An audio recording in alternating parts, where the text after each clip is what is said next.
In this video, I'll show you how to get coupons for Airbnb. If you find this video useful, please leave a like and subscribe to the channel. In saying that, let's just jump straight to the video.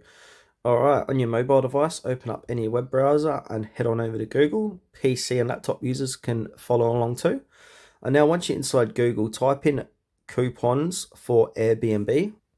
And then once you've done that, you'll get a whole list of results here inside Google. So I've got third-party websites like CouponFollow, Groupon, RealTimeMeNot, all the big websites are here, third-party sites, even Reddit. Reddit's a really good place to get working coupon codes. We've got WeThriftIt as well.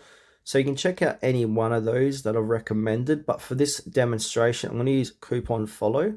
So 3% off your order, or you got $50 discount using Airbnb promo code, say 30% off. So to activate any one of these, simply click on the code. And now copy the code here and then paste this at the checkout section of Airbnb. You can also click on redeem at Airbnb as well to activate the 30% off. So once you're at the checkout section of Airbnb, look for a place where it says add promo or coupon code and then just paste in that code to activate it.